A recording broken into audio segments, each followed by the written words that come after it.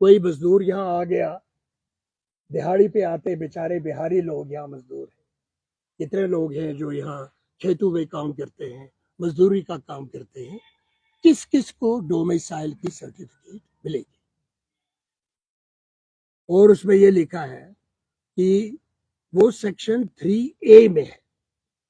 Section 3A میں کیا لکھا ہے کہ ڈومیسائل سرٹیفکیٹ جو ہے وہ ان لوگوں کو مل سکتی ہے جو 15 سال سے جموں کشمیر میں رہ رہے ہو, یا کم از کم 7 سال سے وہ یہاں کے سکولوں میں پڑھتے رہے ہو, 10ویں جماعت سے 12ویں جماعت, کیونکہ یہاں پر کئی سکولز ہیں, یونیورسٹیز ہیں وغیرہ ہیں, کئی باہر کے لوگ جو ہیں وہاں بہت زیادہ فی ہے, تو وہ یہاں آ کے سکولوں میں پڑھ سکتے ہیں. تو یہ پہلی شرط ہے کہ جو یہاں شخص 15 سال سے رہا ہو, یا اگر اسٹوڈنٹ ہو تو کم از کم 7 سال یہاں رہا ہو. پھر اس کے بعد کیا ہوتا ہے, اس کو یہاں کی شہریت نہیں ملتی, جاب مل سکتی ہے, شہریت نہیں مل سکتی. دوسرا, who is a registered migrant by the Relief and Rehabilitation Commissioner, وہ ہوتے ہیں ہمارے پنڈت بھائی, وہ جہاں بھی ہوں ہندوستان میں وہ ہمارے شہری ہیں, ان کو ووٹ کا حق ہے, ان کو جاب کا حق ہے, پڑتوں کو تو حق ہے.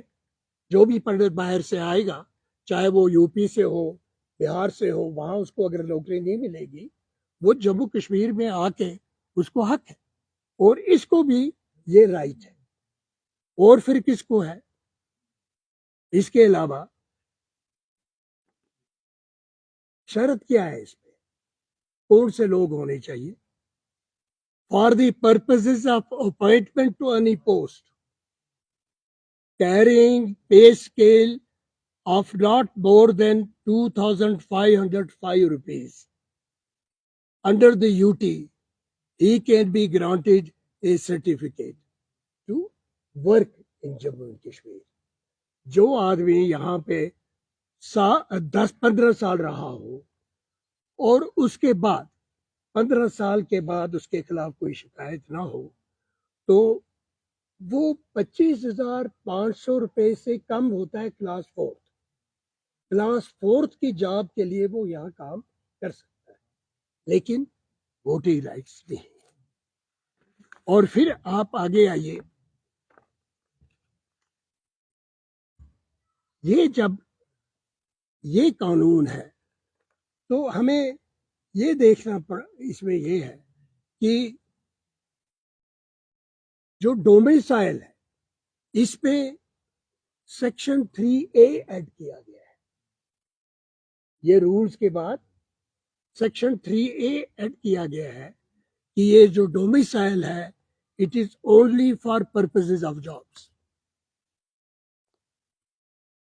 It is not for.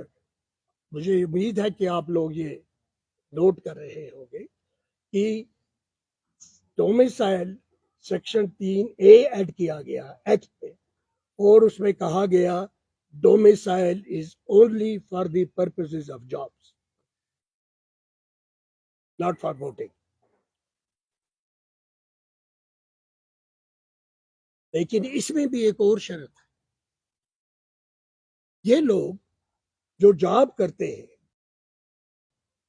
یہ سول جاب, سولینز میں جو جاب ہوگی, اس میں لکھا ہے under the territory of Jammu and Kashmir اور انڈر اے لوکل اور ادر اتھارٹی ادر دین کنٹونمنٹ بورڈ. یعنی جو آرمی کے ساتھ کام کرنے والے لوگ ہوں گے, مزدور ہوں گے, ان کو یہ حق نہیں ہوگا. اب امپریشن کیا دیا گیا ہے کہ یہاں جی ہمارے فوجی ہیں, سی آر پی ہے, بی ایس ایف ہے, وہ ہمارے تو وہ ہمارے فائدے میں ہے. آرمی بھی ہے تو یہ امن امان کے لیے ہے, آرمی کے خلاف کوئی نہیں, بی ایس ایف کے خلاف کوئی بھی نہیں ہے, سی آر پی کے خلاف کوئی نہیں ہے. لیکن اس قانون کے تحت جو ہندوستان نے بھی بنایا اور جموں کشمیر کے ہندوستان نے بنایا آفٹر دی یونین ٹیریٹری، اور اس سے پہلے بنایا جموں کشمیر کی اسمبلی نے بنایا 2010۔ اس میں کوئی گنجائش نہیں ہے کہ کسی بھی جو سیکورٹی سے یا بی ایس ایف سے یا آرمی سے، کیونکہ اسپیسیفک ہے ادر دین کنٹونمنٹ بورڈ۔ کنٹونمنٹ بورڈ آپ جانتے ہی کیا ہے، کہ اس کے بغیر جو لوگ سول جابز کرتے ہوں ان کو یہاں کام کرنے کی اجازت مل سکتی ہے۔ اب یہ جو ہے اس پہ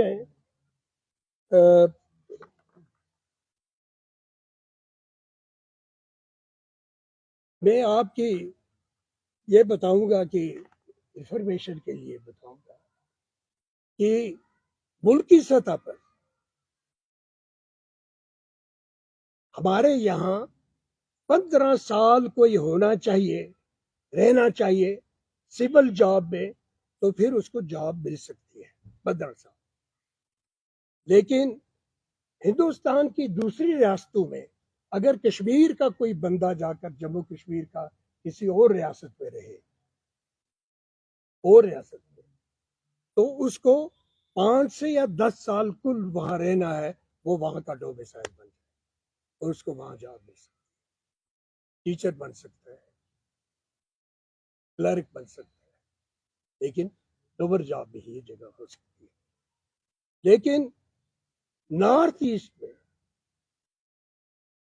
30 سال تک کی اجازت ہے، 20 سال تک جو ڈومیسائل کرے گا نارتھ ایسٹرن اسٹیٹس آپ جانتے ہیں، وہاں 20 سال کے لیے یہ پابندی ہے کہ اگر آپ 20 سال تک بھی کوئی پنجاب کا آدمی یا دہلی کا آدمی نارتھ ایسٹرن اسٹیٹس میں جائے، اسے وہاں پہ 20 سال کام کرنا ہے، پھر جا کے اس کو ڈومیسائل سرٹیفکیٹ ملے گا۔ ہمارے یہاں کتنے سال؟ 15 سال۔ تو مجھے بتائیے ان حالات میں جب یہ بیان دیتا ہے ایک الیکشن کمیشن ہی کا کوئی آدمی ہے، کمشنر نہیں ہے لیکن کوئی آفیسر تو ہے، اور جب وہ کہتا ہے کہ 25 لاکھ لوگ یہاں سے اب یہاں کے ووٹر بن جائیں گے، یہ تو جابس کے بارے میں ہے، آرٹیکل 309 جابس کے بارے میں ہے، ووٹنگ کے بارے میں نہیں ہے۔ ہمارا سیکشن 10 جس کے تحت یہ بنے ہیں قانون، وہ بھی جابس کے بارے میں ہے، وہ ووٹنگ کے بارے میں نہیں ہے۔ جب وہ یہ ایسا بیان دیتے ہیں، ایک تو یہ قانونی طور پر غلط ہے، اور دوسرا آپ یہ بھی سمجھیں کہ یہ 25 لاکھ لوگ کون سے ہیں؟ جموں کشمیر میں 25 لاکھ آرمی بھی نہیں، C R P, B S F سب کو ملا کے، آرمی کو ملا کے بھی جموں کشمیر میں لداخ میں 25 لاکھ لوگ نہیں۔ تو یہ واہیات قسم کا بیان، غیر ذمہ دارانہ بیان دے کر اس نے لوگوں میں کھلبلی مچا دی، انتشار پیدا کر دیا۔ لوگ ہمیں ٹیلی فون کرتے ہیں، صاحب اب ہم کہاں جائیں گے؟ اگر 25 lakh C R P, B S F ان کے لوگ سب ووٹ ڈالیں گے، یہ لوگ ووٹ ڈالیں گے تو ہمارا کیا ہوگا؟ جموں والے پریشان ہیں، ہمارا کیا ہوگا؟ اب دیکھیے یہ کتنا واہیات قسم کی بات ہے۔ میں آپ کو ایک کچھ فگرز دیتا ہوں کہ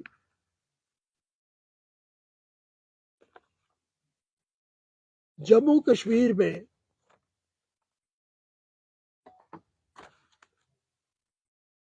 کل آبادی، جموں کشمیر لہ کی کل آبادی 1,25,48,926 تھی، جو 2011 کی سینسس تھی۔ اس میں سے کشمیر میں 69,000 ووٹ، جموں میں 53,000 ووٹس، 53 لاکھ 50,000، لداخ میں اباؤٹ 3 لاکھ۔ جو ہماری پرسنٹیج ووٹنگ جو ہوتی ہے، پرسنٹیج ووٹنگ ہماری 30 سے 40% ہوتی ہے، یعنی 1,25,00,000 میں سے